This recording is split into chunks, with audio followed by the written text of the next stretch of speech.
Okay, so you're planning a road trip, or you're thinking about a road trip, or you've been thinking about a road trip, but you're scared to take the road trip. You're scared of taking a long drive. I've got too many kids. I've got too much time. I've got all these other different things.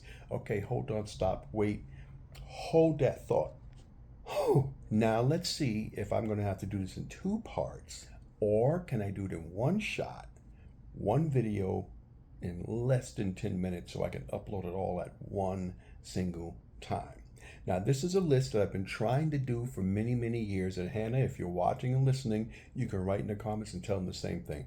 I've been wanting to do for so many years. You know, everybody's on YouTube and they got them and their mother has that the 10 essentials, the 10 things you need to do, 10 ways to do this. I've always wanted to do it, the little gear check and stuff like that, and then the road trip. However, since now my daughter is about to take her second longest road trip back to the south, down here in Tennessee, I thought, you know what? It reminded me that I've been wanting to do this, so now I'm going to do it. And I have a few notes. I don't usually do notes, but I have a few notes, pretty much just a bunch of stuff written down so I could, and I just messed up the order. So, are you ready? Get yourself a pen, get yourself a pencil, get yourself a crayon, write it in blood if you want to. I don't know. Let's see if the algorithms just cut that whole thing out because I just said that word. So we'll list this as essentials. Essentials for just like everyday travel, and essentials for the purposes of this, a road trip. Now, I want you to keep in mind what I'm going to be telling you is a combination of all the years I've been doing this. Since before, when the kids were very, very little, and my wife and I traveled with them, piling them up in a van, to the 7 or 8 years that I was adventure traveling with Hannah, and all the stuff that I do now on YouTube. Probably watch on YouTube. Okay, we got that all out of the way. Okay, get your stuff ready. I'm going to go now. For your EDC everyday carry, you should always have water, a knife, snacks, and a flashlight. Why? Because you never know when you're going to get stuck on a train, stuck in an airport, stuck in traffic, stuck in an elevator, and you need all those things. Snacks so that you don't starve to death and you're not hungry, water so that you're not dehydrated, and a pocket knife, preferably something like a Swiss Army knife, which is a multi-tool. So you have a knife, you'll have tweezers and all kinds of stuff. I used to have a pocket knife that had a knife and spoon on it, the same size as a Swiss Army knife, and I kept that in my pocket. And the reason why I started doing that is because I used to work at a camp for children with disabilities, so you always had to fix something. And not only that, when I worked at a camp, I've always needed a knife or something like that. So, in my everyday travel bag, and from working in that field, it just started to grow. I had rubber gloves, I had latex gloves in my bag, and everything else. But that's not what you need. I'm just talking about something very simple every single day that you should have inside your bag, just in case of emergency and you are stuck. Water, knife, a flashlight, and snacks. Okay, travel time. You need water. You need water. I have been traveling for the past couple of years with a 2 gallon jug. Now, I'm not talking about overlanders because we already know the overlanders have their stuff, nailed down and built into their whole rigs and everything else. Just listen to me. 2 gallon jug. You have water in there, and you can carry it in the winter, you can carry it in the summer. You can put ice in there to keep it cold in the winter and in the summer. And that way you keep yourself from spending money on water, which is pretty much free from your house, at least at the start of your journey. You can fill that up. And then you carry some extra water with you, especially if your journey is going to take you more than one long day, 2 days, a week, if you're going 2 weeks across the country. So you want to have that water with you. You can always stop at some place like a Walmart in between your travels and go buy the giant gallons and refill that up. Then there's hotels. We'll get to that part later. Snacks, travel snacks, road snacks. If you ever travel with Hannah, don't let her pick out the road snacks. You will go broke. You will go broke. We have went through all kinds of things traveling with the children and traveling, me and Hannah adventure traveling. And let me tell you something, you save a ton of money if you can buy your snacks before you hit the road. We're going to get more into that food planning later. Buy your snacks before you hit the road. That way you already have the stuff, because once you stop at a rest stop, you're going to spend premium dollars for something you could have gotten from the 99-cent store, the down here's Dollar General, and all those different things. So you want to get those road snacks, and you also want to carry with you good road snacks, because you don't want to have a bunch of sugar, which is empty calories. So here's some good stuff to travel with. Crackers. Slap some peanut butter on that, you're good to go. Crackers. Fruit. Grapes are awesome because you can pop them off, wash them, put them inside the cooler, put them inside little bags, hand them out when your snacks, and there's a little pocket little thing just like that. Bananas are good, except for in the summer. You don't want to leave your bananas sitting in the car that's not cooled. You will come back with a science project. Oranges are good travel. Apples, if you love apples, apples are really good traveling. An apple can get banged up. It's kind of hard. So those are really good things to travel with as far as snacks go. But yes, you want to carry some snacks with you. That way you could limit all the things of stopping and having to pay for that as you go along. Food. What types of food did you take? Perishable and non-perishable. Bread. Bread is kind of hard to travel with if you're doing a week-long trip inside of a car. Not really hard, because if you're going to travel, stop at hotels, you can always take that stuff out and go right inside a cool hotel with you. But what we have learned from adventure traveling, this is how things have changed. With adventure traveling, we've taken tortillas. Flour tortillas, I know it's not the best stuff, unless you find some organic ones. But flour tortillas, and my daughter, when we first told her this, she was just like making all kinds of faces. But let me tell you, that tortilla, peanut butter and jelly, roll it up. You have mayo traveling with you, got some boiled eggs, cut that up, put it in there, and roll that up and put that in there.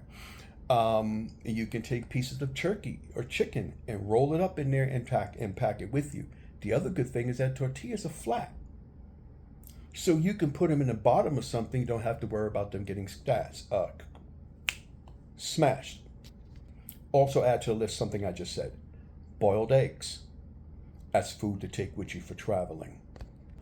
A potato, and I just recently started doing this in the past 2 years, because especially when I go across the country, you're traveling across the country, at some point you're going to stop. Probably you want to get off the road, and depending on what type of travel I'm going to do, sometimes I'll mix it up and I'll stay, especially if I'm going to type of the year I'm going, I will stop at a campsite or a cheap motel. All hotels and motels have microwaves, so you can carry a potato, you can bake a potato while you're there. You could take some food that you've already cooked, if it's still inside the cooler, then you take that out and put that in there, heat that up in a microwave. If you take dehydrated meals with you, all you have to do is heat up some water in the microwave, or I'm going to get to something else which will come after this, and you take dehydrated meals, fill it up with some water, and you're good to go. Anything that you might be able to quickly put into a microwave to heat up, to warm up, or again, you take peanut butter and jelly or something like that, you could make inside the hotel room. You can take salad, prepare it, make it, take it, bag it, take it up to the hotel because it's cold. If it's in the car, it's perishable, and you're traveling a couple of days across the country, well, that's the first to go, is your fresh fruit and vegetables. Because they won't last inside your car if you leave it inside the car forever. But those are some great ideas for you to take for you as food. I've also taken other types of ready-to-eat meals. What's that thing? Hannah missed it. I took it with me. Three Cousins, and they make like Spanish food and stuff like that. So you get like black beans in a bag that's already cooked. Throw that in the microwave, heat that up. I made a burrito with that. Because I travel with avocado and stuff like that. And for salad, for quick salad, if you like beans and things like that, and you like cucumbers, you can get cucumbers. They're a little expensive these days, but not that much. And you can travel with a cucumber because it's like an apple. Slice that up. You want salad dressing? Oil and vinegar. Take it with you. Oil, vinegar, salt, and pepper. You make your little quick salad. You're good to go. These are some simple foods to take, and if I can remember, I'll add that some more a little bit later. A first aid kit, a cheap little one inside the car, and of course, if you should already have one inside your car. You know, a little boo-boo kit in case you get a cut or something else like that. And you can graduate it. You can get even bigger, heavier, stop the bleed type stuff, which I do have in my car. But I've taken first aid classes. And a stove, a cook stove, a backpacking stove. They may cost maybe $100, a little bit more. The fuel doesn't really cost that much to carry with you. And the reason for this is, now this, put a little asterisk with this, this is because I also do adventure travel. But I've also used it when I've had to go to Alabama to visit my daughter, or even, no, I didn't take it with me last time I went up to New York. But I've taken it with me when I've gone on a hike that may have been 3 hours away because I didn't feel like buying something. So I took something with me and I just threw it right in my pot and I heated it up and I ate it. So that's a little something, that's an idea you can put aside, something you might want to take that can also help you. And that would be for a very, very long distance drive, because you can pull over to the side and make yourself a cup of coffee or tea, especially when it's hot, when it's cold in the winter. You can heat up something. They're basically usually for water. Now, I've heated up beans in it and it kind of scorched at the bottom. And I've also brought soup that was already made, like a Lipton soup or something else like that. Hang on. Oh, darn, this is getting long. Okay, we had 12 minutes. All right. Number 5. I'm sorry, that was 1 through 4. Number 5, travel clothes. Listen, people, there is a whole industry out there for travel clothes. And it is something that I have seen in movies years ago. You didn't think about it. And then I started seeing things. And then, because, side note, some people will say that's for certain kind of people. You already know who I'm going to say. And that is absolutely the dumbest way of thinking about something. Now, travel clothes. If you want to buy anything because you're not going to invest in something, because you're not hiking and you're not road tripping and you're not traveling or something else like this, but I'll tell you this, you buy it once, you don't have to do it again. Something that's very comfortable, and that you're going to be able to sit in for hours on top of hours on top of hours on top of hours. Something comfortable that can be easily put on and taken out. I have travel clothes. I have travel clothes that, it won't wrinkle because it's half polyester anyway. I even travel with, I'll get to what I travel with. So I have those type of clothes, and because when I'm adventure traveling, I'm going to be hiking and camping, so I have those things I can switch in and out of when going. Clothes items. Don't overthink it.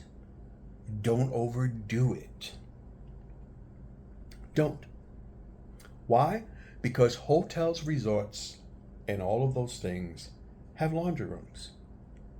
Wash your clothes at the laundromat. We learned this after years of traveling with the kids. I think we started doing this when, well, clearly after Hannah was born, but when we started traveling, the older kids were already pretty much older and out of the house. And we realized that there was a washing machine. It's like, we don't have to take back dirty clothes. So we did the laundry before we left. Of course, we overpacked, You're like, we're going to be here for 7 days. You have 7 outfits, right? 7 outfits, 7 underwear, 7 socks, 7 this, 7 that, 7 hats, 7 sunglasses, 7 rings. No, don't overdo it. Don't overthink it. Keep it simple. When we travel, especially adventure traveling, It was okay, I'll have like 4 socks or 3 socks, 3 or 4 sets of shirts, and then the pants will be the same thing. I'm sitting in the car all day. I'm going to get out and go to the campsite. I'm not changing my clothes. And if I'm going to sleep in the car, or if I'm going to get up and travel the next day because I haven't reached my destination yet, I'm not changing my clothes. I will wash up. I'll put the same clothes back on to travel. When I get to where I need to go, then it's there. Because again, there's no point in having all this stuff because it takes up room, and you can always wash them when you get to your destination. Campsites, depending on the campsite. I'm not talking about BLM, which is Bureau of Land Management. I'm not talking about those dispersed camping. I'm not talking about when you go to the forest. State, forget it. It doesn't really matter. We're talking about backcountry camping. I'm not talking about those places because you won't. Many of them do not have a laundry room. However, other campsites and campgrounds will have a laundry room. You can wash your clothes there. And if not, you can always find a place in town to clean your clothes. Solo travel. I have learned from my first road trip across the country, and I was shocked. I was like, what? You can take showers at truck stops. I didn't know that truck stops had a whole other room for shower. Of course, you got to pay for this. But I was like, whoa. So you can always stop to take a shower if you are a member of Planet Fitness. Now, Planet Fitness don't come and sue me, and the rest of you don't come after me. I'm just saying, having traveled as a venture traveling, you get stiff sitting in the car all day long and you want to exercise. So many of us do this. Many of us do this. When you're doing that long drive and you get into town, you want to take a little walk or something less like that, or you go to the gym, get a workout, and you also get a shower. Then while also you're in town, many people wash their clothes, get back in the car, and continue on. Number 6, your dirty body. Well, you already heard part of that of what I just said for solo travelers. Now, for the rest of you, you can get something like I carry Venture wipes. Not Adventure, Venture wipes. I think it's made out of, it has witch hazel and some other stuff. Or anything in the same vein that is for traveling, camping, adventure, and washing up. These little tiny cloths that you carry with you that can clean your whole body. Venture cloths are very thick, and you could do that. They also have other things out there, other products like that, and that's good because if you're sitting in a car or you've been driving overnight and don't really have time to stop, you just run to the bathroom, you quickly wash up with that, go brush your teeth, jump back in your car, and you are golden. Number 7, pack your meds. Don't forget them. In fact, what I didn't put up here was make a checklist. And you're already getting some stuff now, but you make a checklist. When I used to travel with the choir when I sung in church, I had a checklist. They used to give out a checklist, things to take with you that you need to take, right? But over the years, I've had a checklist and you leave it, and I left it inside my bag. So when it's time to go travel somewhere, pull out that list and you know what you got. In the recent years of adventure traveling, we've picked up a list for when you're traveling, which you need to go to camp. So stuff to pack for camping. So make yourself a list with all the stuff and things you can think of and write it down and keep it with your stuff. So lastly on this particular list is, like I said, take your meds, pack your meds. Don't forget pain relievers, headache medication, the simple things that you're going to end up running to the store to buy, and it's going to cost you like $7 for 2 little tablets. So you pack that because it's cost efficient. So this has already ran 20 minutes, so I didn't even get to the other part. So we're going to call this part 1 of Essentials for Road Trip. Part 2 is coming up.